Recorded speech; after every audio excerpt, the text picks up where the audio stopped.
Welcome to Case by Case.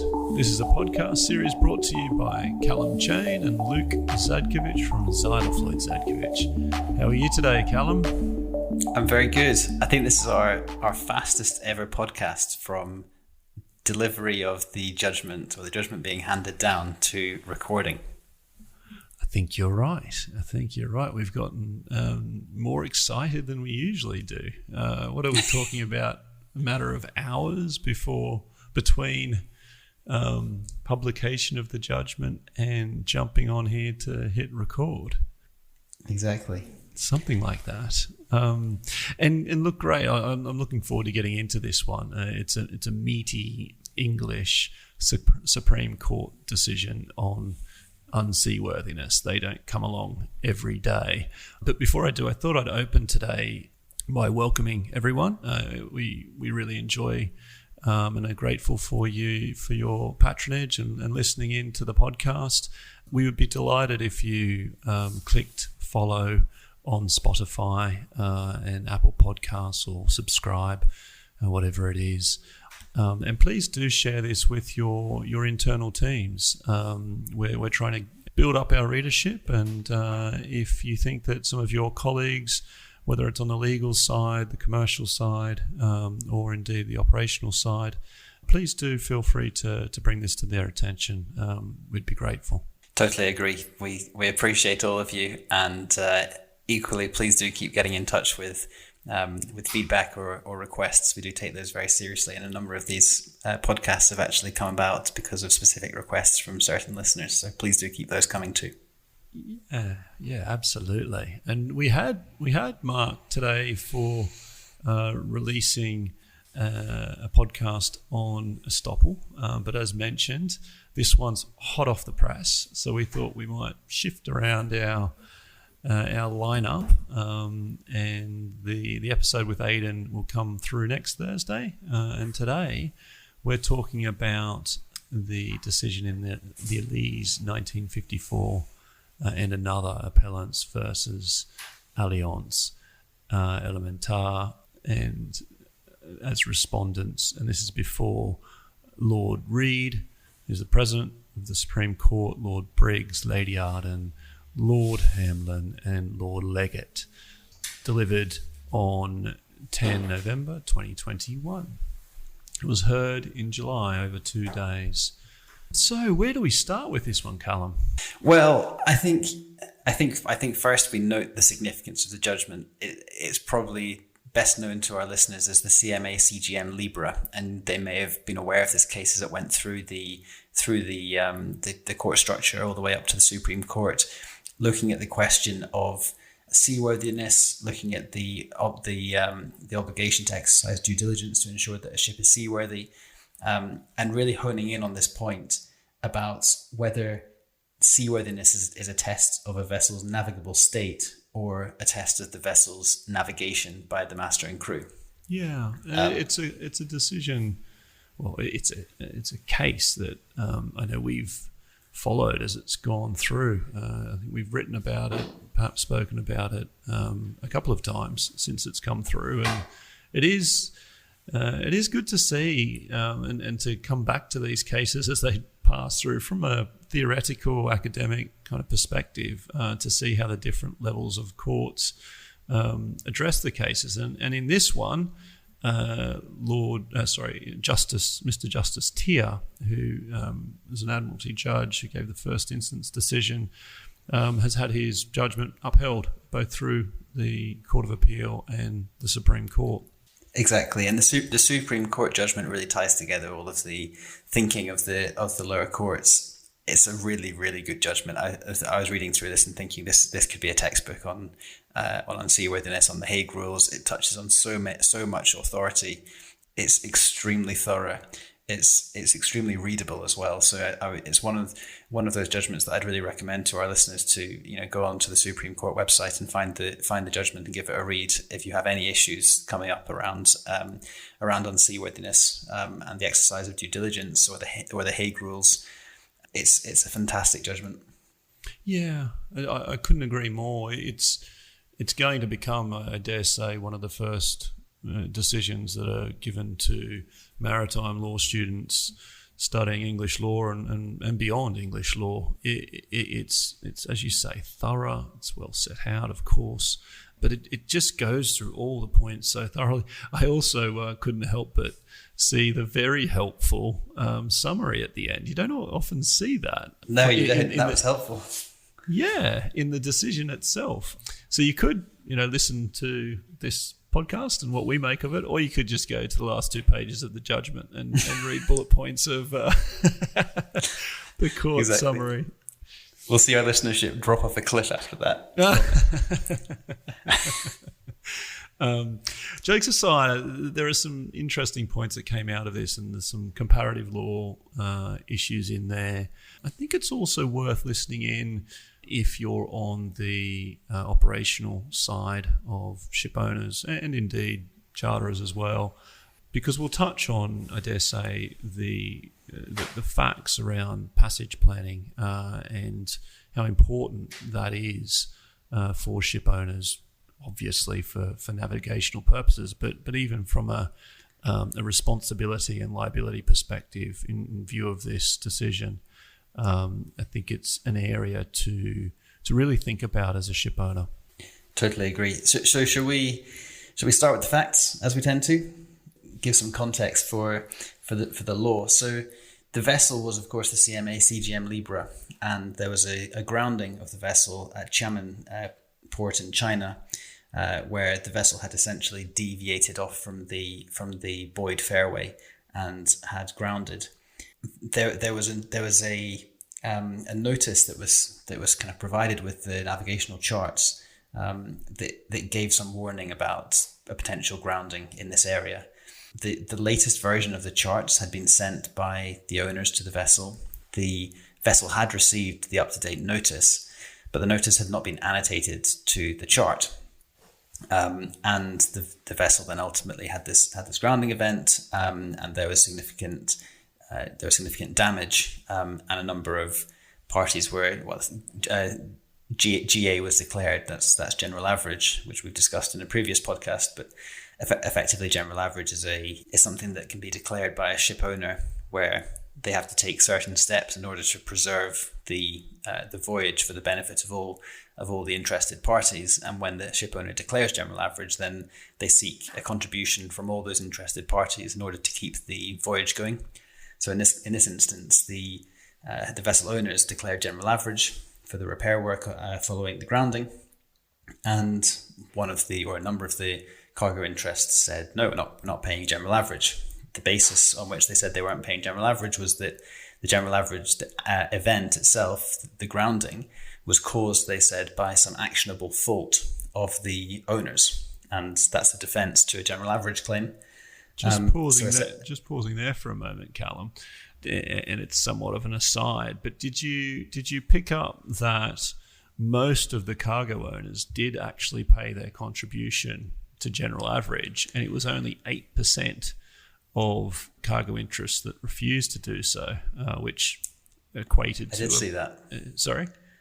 I did see that. I thought it was a very interesting point, and it does show that there is merit sometimes in running the arguments that don't necessarily jump out to you. Yeah, and also from an owner's perspective, you've got to wonder. I haven't quite thought through how this affects the other cargo interests, whether they have paid, under reservation, or whether they have an ability to claw back. But if so, then the 800,000 odd that they were chasing from these particular cargo interests, it puts it into context, because there's a lot on the line to pursue 8% and then ultimately end up in a situation where this goes against you. It's a very interesting point. I wonder if there will be any follow-on claims from the remaining cargo interests having previously paid, seeking some money back. Yeah, I haven't thought that through to conclusion, but it was something that jumped out at me. And so and one of the causative events here, and as Callum has, or if not the causative event that Callum has touched on, is this issue around the passage plan documentation. So if I can just touch on that again, because I think it's important. There's the chart, the British Admiralty chart, the BA 3449 document, as it's been called. And then there was this notice to mariners, which has been called the NM 6274. And though it was good that those two documents were there, but as a part of passage planning, there should have been a process by which the warnings about uncharted depths or low depths in certain parts of GMN should have been noted on the chart itself. And this goes to, which actually formed a really central part of the factual picture here, the guidelines for voyage planning, which are guidelines issued by the IMO, the International Maritime Organization, in 1999. And those guidelines set out 4 different stages to passage planning. There's the appraisal stage, the planning stage, the execution stage, and the monitoring stage. And we don't have time to get into the ins and outs of that. But in the planning stage, the second of those 4 stages, it does say that the passage plan should include the plotting of the intended route or track of the voyage or passage on an appropriate scale charts, with an indication of the true direction of the planned route or track and all areas of danger, quote unquote. And that part of it, this all areas of danger, really wasn't done well, and there was negligence involved in the passage planning, and that was really the negligence that forms the basis upon which we're looking at. Is that negligence unseaworthiness of the vessel, or is it navigation and management, or something kind of in between? Well, exactly. And one of the interesting points on the facts is that the vessel actually didn't follow the planned route. It went off the planned route, and it was when it was off the planned route that it grounded. And the finding was that the reason that it went, or the finding was that had the map been properly annotated, had the chart been properly annotated to show this area of specific danger, then the vessel wouldn't have gone off the planned route in that manner. So that's how it ties back in, this grounding event, back into the negligence / unseaworthiness.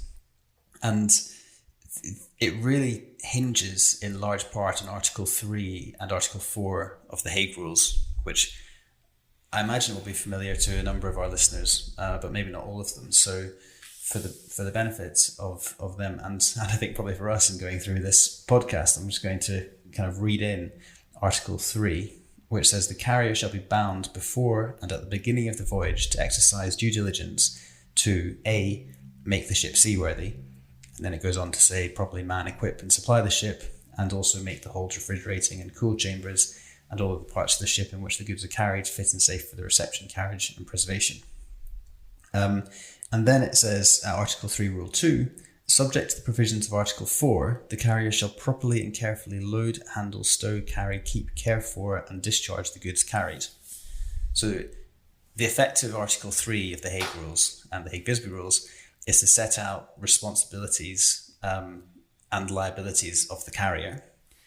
And then in Article 4, in the following article, you then have rights and immunities of the carrier. So you have this regime where in Article 3 you have the responsibilities and liabilities, and then in Article 4 you have kind of corresponding immunities and rights for the carrier. And Article 4, Rule 1 talks about, it says, neither the carrier nor the ship shall be liable for loss or damage arising or resulting from unseaworthiness unless caused by want of due diligence on the part of the carrier to make the ship seaworthy. And he goes on from there. And Article 4, Rule 2 sets out a number of different things for which the carrier is not responsible for loss or damage, including errors of navigation, which is covered under Article 4, Rule 2A, which says neither the carrier nor the ship shall be responsible for loss or damage arising or resulting from act, neglect, or default of the master, mariner, pilot, or the servants of the carrier in the navigation or in the management of the ship. Yeah. So that's really the key terms on which this dispute centered. Yeah, so you have, just to kind of summarize a little bit there, I think it is useful to set it all out, but you have the obligation to exercise due diligence to make the vessel seaworthy on one side of the ledger, so to speak, and then you have this exception, this exception from responsibility for act, neglect, default in the navigation and management of the ship. So you've got the seaworthiness breach on one side and the exception for navigation and management. And there's I think, generally a bit of a tendency to say, well, if you fall within an exception, great. Then there's no issue from a ship owner's perspective, and the seaworthiness claim fails. And what this judgment makes very clear, and this is not new, but it's clarified and reaffirmed here, is that if there is a breach of the obligation of providing a seaworthy ship, that is the due diligence obligation, then that's enough. That gets you liability against the ship owner. They can't then rely upon the navigation exception. Exactly, and that was previously the case from a Privy Council decision called Maxine Foote, where against the Canadian government merchant marine, or some Canadian government organisation, which is a 1959 Privy Council case, which is affirmed in this Supreme Court decision. But that's really the thrust of it, is that you have this these mirroring rights and immunities versus the responsibilities and liabilities. So Article 3, Rule 1 is then kind of limited by Article 4, Rule 1, and Article 3, Rule 2 is limited by Article 4, Rule 2. But Article 4, Rule 2, which gives you all these exceptions, doesn't limit the Article 3, Rule 1 requirement to exercise due diligence to provide a seaworthy vessel. Yeah. And then I think a large part of the decision was devoted to this argument that owners led, and we've heard this before in practice, that there's an attribute threshold in the unseaworthiness test. And by that, what I mean is that to kind of get into unseaworthiness and arguing that a vessel is unseaworthy, is that it needs to really be something that goes to the attribute of the vessel rather than a navigation type negligence or navigation issue. And the owners really seem to hang their hat a lot on that. They relied on the Aquacharm decision and the Apostolos decisions. And the court went through both of those in quite some detail, and then moved on to look at what the commentators said about this kind of attribute threshold. And the leading commentators, including Aikens on bills of lading and Carver on charter parties, are against it and have been against it for quite some time. Lord Justice Flo of the Court of Appeal has described it as an unnecessary gloss. And ultimately, the Supreme Court in this decision has clarified that there is no attribute threshold to get into an unseaworthiness claim. That is not part of the law. Yeah, this was relatively thoroughly dispatched with, particularly at paragraph 92 of the judgment, where Lord Hamlin, I think it was Lord Hamlin who gave the lead judgment. It was Lord Hamlin, where Lord Hamlin said that if there is an attributable threshold, it is clear on the authorities that it must be widely and diversely drawn. And he then lists out all the different things that have been held to cause unseaworthiness that would then have to fall within this attribute threshold. And he says it refers to charts, it refers to piping plans, it refers to the abilities of the crew, it refers to the adequacy of the vessel systems, it refers to cargo storage, it refers to residues of previous cargoes, It refers to the vessel's trading history.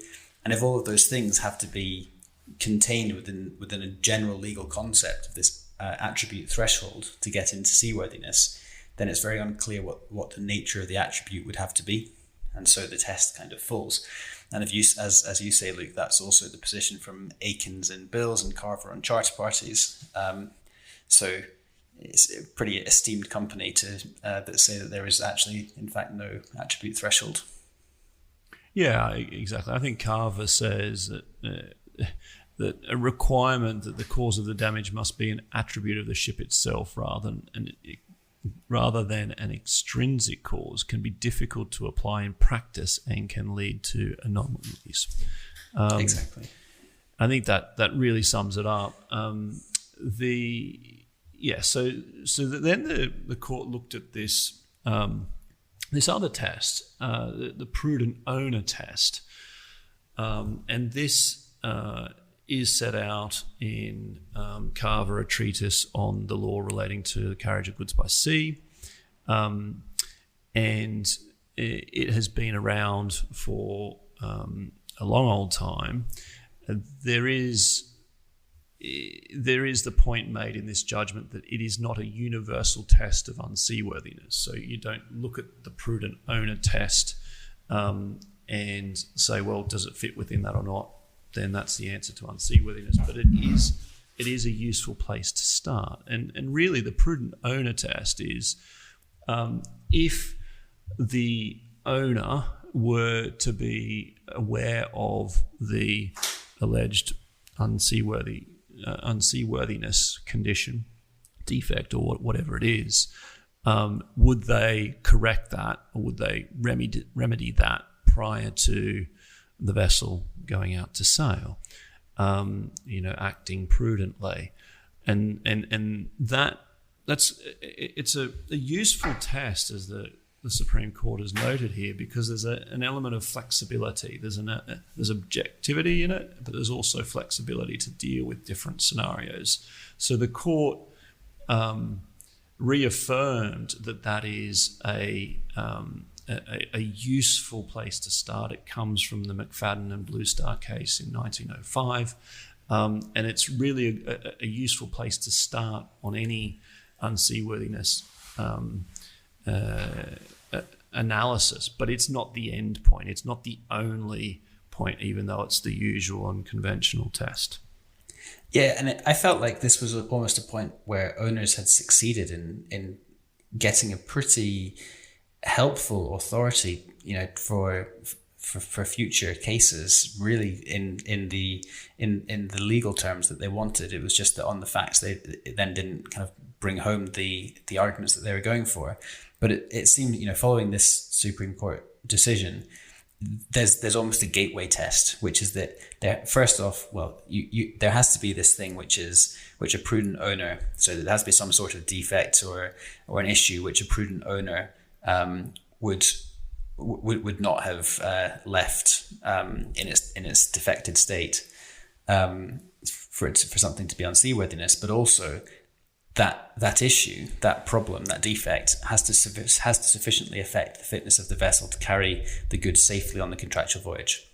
Yeah, and that second part, it wasn't something that I was really aware of as being a kind of stipulated legal test for unseaworthiness prior to this decision. So that feels like a shift in the law a little bit, which is probably an important point for us all to be on top of.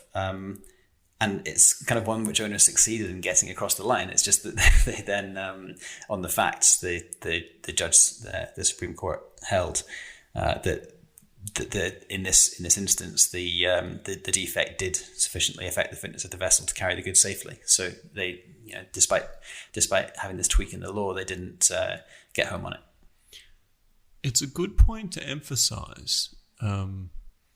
And I say that because I can think of other cases, right, where you don't have as catastrophic a result as this one. There's a serious failure here, failure to note depths within a port on a chart, and to really, demonstrate that you've properly planned for the passage through a difficult area. and the consequence of that is quite clearly foreseeable, and a very serious consequence for crew safety, for vessel safety, for the safety of others. And this test allows for a proportionality, if you like, and the court doesn't use that word, but there's a proportionality embedded in that objective test. Exactly, and that's taken from the Aquacharm, where the vessel was overloaded, and the overloading of the vessel was something that certainly a prudent owner would not have left. Wouldn't have left in that state. They would have required that to be resolved. A prudent owner would have said, "No, this vessel's overstowed. We can't sail with the vessel in an overstowed condition." Of course they would. But in that case, the consequence of the overloading was the fact that the vessel couldn't go through the Panama Canal. So it was an inconvenience. It had to take a different route to get to its discharge port, but it didn't affect the safety of the voyage. It was a temporary or minor impediment, I think, is the phrase that's used in a different case to describe the distinction between the two. One is a kind of safety issue, and the other is this temporary or minor impediment. And unless you're through that safety gateway to the vessel or her cargo, then on the basis of this Supreme Court decision, you then don't get into the question of seaworthiness. Another really interesting example on this same point, Callum, I thought, was the porthole example. I thought that really makes it clear. And this, I'm looking at the section dealing with defects that can be remedied at paragraph 102. As an aside, did you see that it described the failure to have an emergency guy did not amount to unseaworthiness? I kind of thought, I don't know how often, the colloquial word guy is used in a Supreme Court judgment, but there you go. Yeah, it's probably not an emergency man just on standby. Yeah, so I thought it was a technical term. Anyway, this is the Madras Electrical Supply and P&O Steam Navigation case of 1924, where Lord Justice Scruton gave judgment. And he was exploring this and setting out this example of where you have a porthole that is left open on a vessel. And there's another couple of cases, believe it or not, that reference these types of porthole cases, where if the porthole is easy to reach by the crew and can be closed, without any difficulty, then that would not be something that goes to unseaworthiness. It would not be expected that a prudent owner would ensure that that porthole was closed before the vessel sailed. It might be closed shortly after it sails. It doesn't really go to seaworthiness. But if that porthole is in a position where it cannot be closed easily or closed at all before it sails, or it is in a position where safety could really be a concern, then that is something that could go to making the vessel unseaworthy. And again, you can see how this concept of consequence or safety comes into the analysis of that prudent owner test. Yeah, exactly. You can see where you can start to feel where there is going to be a seaworthiness issue versus an inconvenience issue. And I think it makes a lot of sense, this judgment, to identify that it's not simply a case of saying what would a prudent owner have done. You then have to also say, did what a prudent owner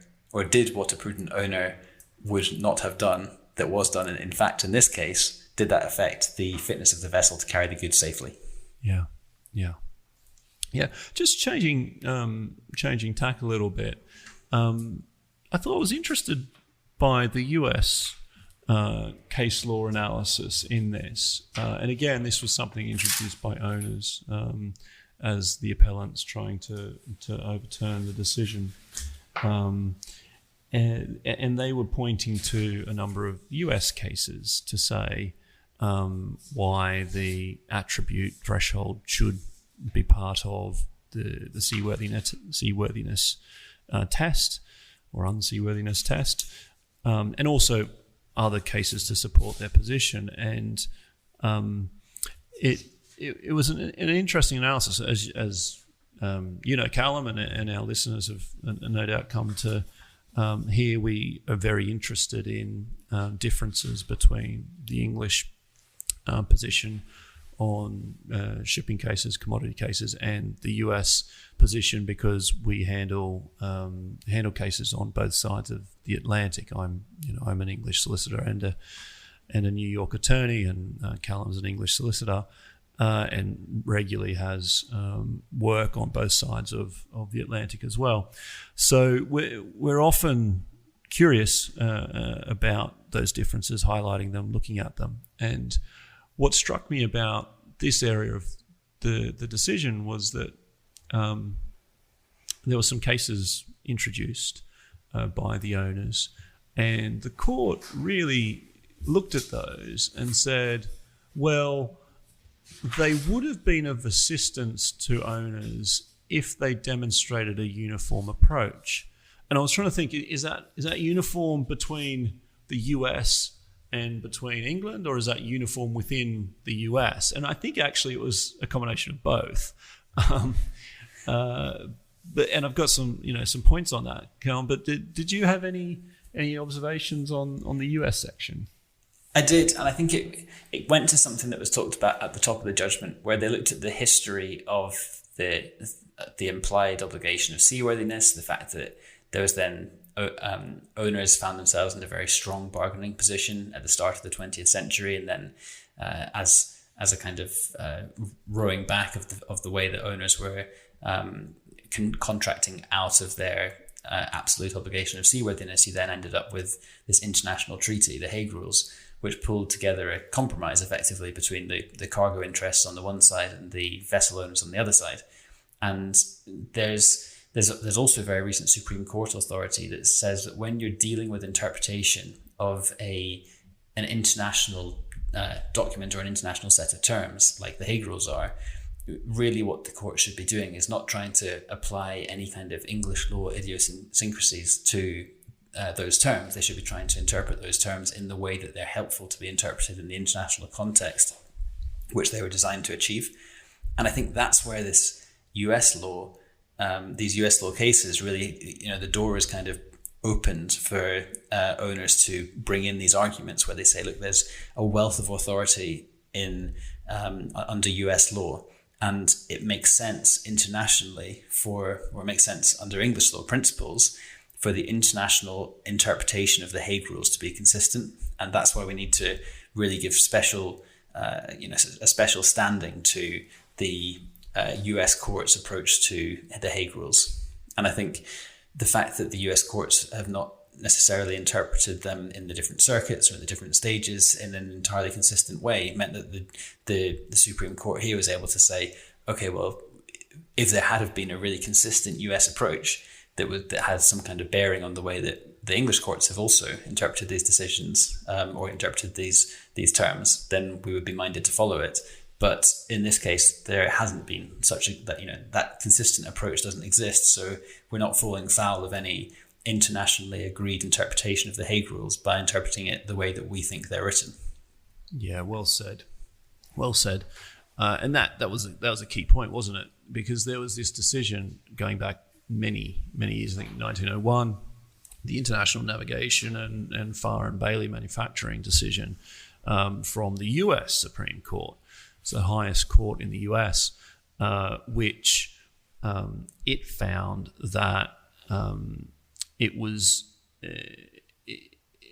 just like the English law position, that it wasn't it wasn't an exception to a breach of the seaworthiness obligation if the fault was caused through navigation or through through management of the vessel. So there was this kind of shutting down of the nautical exception for seaworthiness cases.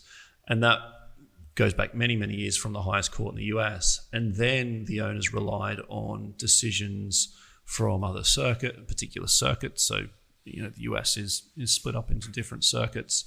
And there had been some decisions at Court of Appeals levels in the US on certain points that may have supported owners' position, but there wasn't that harmony, there wasn't that uniformity across the decisions to really overturn the international navigation decision, or to say that the English law authorities should be looked at in light of a prevailing US position that, from a global harmony perspective, should all be brought together. But it's interesting to see, though, that there is deference, there is respect, and there is some reliance, or could be reliance, in cases across the border in both directions, because we often think absolutely. Sorry. I totally agree. Absolutely. I think you can, even looking at that international navigation case, you can see how intertwined the two systems, historically have been. Where that was a decision that was it was a judgment of the Supreme Court of the United States, but in reaching their decision, they relied upon authority from the English Court of Appeal, and the English Court of Appeal decision was based on a contract that had incorporated US legislation. So you have this complete commingling of the two legal systems in that case, and it strikes me that there is, as you say, there's deference, there's respect, there's scope to use international legal principles to, whether it's to plug holes or to reinforce arguments in the way that you're seeing a case in English law, even if the English law doesn't provide for that specific argument that you're running. With your French interest, did you pick up anything from the French analysis of the Hague Rules and in discussions? That's a by the by. You don't really have to get into that. No, but it is a pub quiz question for the future. What's the correct language, or what's the language to get the true interpretation of the Hague Rules? And it turns out that language is French. The French version is the authoritative version. Exactly. I didn't know that. I probably should have known it, but I didn't know it until I read it here. Yeah. No, me. I wonder if it's helpful to, I think we're getting towards the limit of our time. I wonder if it's helpful to try and pull all these legal principles back into the case. Yeah. And so just to kind of go back to first principles, what we had here was we had a cargo interest. And the owners were saying to that cargo interest, you need to pay some money towards the repairs for our ship that had this grounding in China. And the cargo interest was saying, no, we don't have to, because this grounding occurred through your actionable fault. It occurred through something that you did that was in breach of the agreement. And the thing that you did that was in breach of the agreement was that you failed to exercise due diligence. And the owners then came back and said, well, that doesn't matter, because our failure to exercise due diligence is exempt under the Hague Rules, Article 4, Rule 2. And there was then this debate about whether the Article 4, Rule 2 exemption for errors of navigation applied to this unseaworthiness issue. And the court found that firstly it didn't. The first principle, as we discussed at the start of the podcast, was that the Article 3, Rule 1 provision that requires the owner to exercise due diligence to make a ship seaworthy is not something that they can then exempt from the Article 4 Rule 2 exemptions. They refer to cargo loss other than for the failure to exercise due diligence. And secondly, that this was a case of unseaworthiness, that the owners hadn't exercised due diligence simply by ensuring that the latest charts and the latest notices were on board. It was all within the orbit of the owner's responsibility that the master and the crew would then annotate the chart itself and provide the proper voyage plans. Yeah, exactly. And in doing so, they clarified, the Supreme Court clarified that there is no attribute threshold to the concept of unseaworthiness. they re-established, reconfirmed that the prudent owner test is a good one to apply. It's a great starting place, and it's well suited to adapt to differing and changing standards. It's not the test, capital letters the, but it's not the sole test, if you like. There are other elements or aspects to it, but it's a really good place to start. Whether the defect can be remedied is a relevant factor on unseaworthiness. It kind of falls within the prudent owner test, so to speak. And when you're looking at that prudent owner test in the context of unseaworthiness, if the potential defect or negligence is very serious or could have quite serious effects, then that will certainly lead towards a more likely finding of unseaworthiness. And here, in the context of passage planning, the planning stage, so that second stage under the IMO guidelines for vessel planning, where there is negligence in that planning, that can form an unseaworthiness defect, even though the court said, even though that is a navigation negligence. The court didn't try to say that this was a defect or an inherent problem with the vessel itself. It wasn't. It was a failure to navigate in a way, because they didn't prepare those charts in view of the specific notice to mariners for its voyage, and that planning negligence and navigable type negligence can still be a unseaworthiness issue. Exactly. So, look, I think that's perhaps a good place to round up, Callum. It's a fascinating decision. Unseaworthiness is really kind of the classic shipping type claim, isn't it? It's one of the first ones we all learn about when we get into this area. And so to have a Supreme Court decision that pulls it all together in this way is it's exciting. I think you're right. I'm glad we've caught it on the day it comes out, and we've captured it in this podcast. Great. Well, look, we hope you all enjoyed listening to this episode. As I said at the outset, we'd be grateful if you subscribe to our podcast, and let us know if you find this of use, relevance, particularly those out there in the industry. We want to help you improve the way that you do your business, improve safety, try to avoid scenarios like this happening, obviously for the issue itself, and also for potential liabilities. So let us know if this format works for you, if there are tweaks you'd like to hear or particular topics to talk about. We'd be pleased to do so. Cheers, everybody. Next time.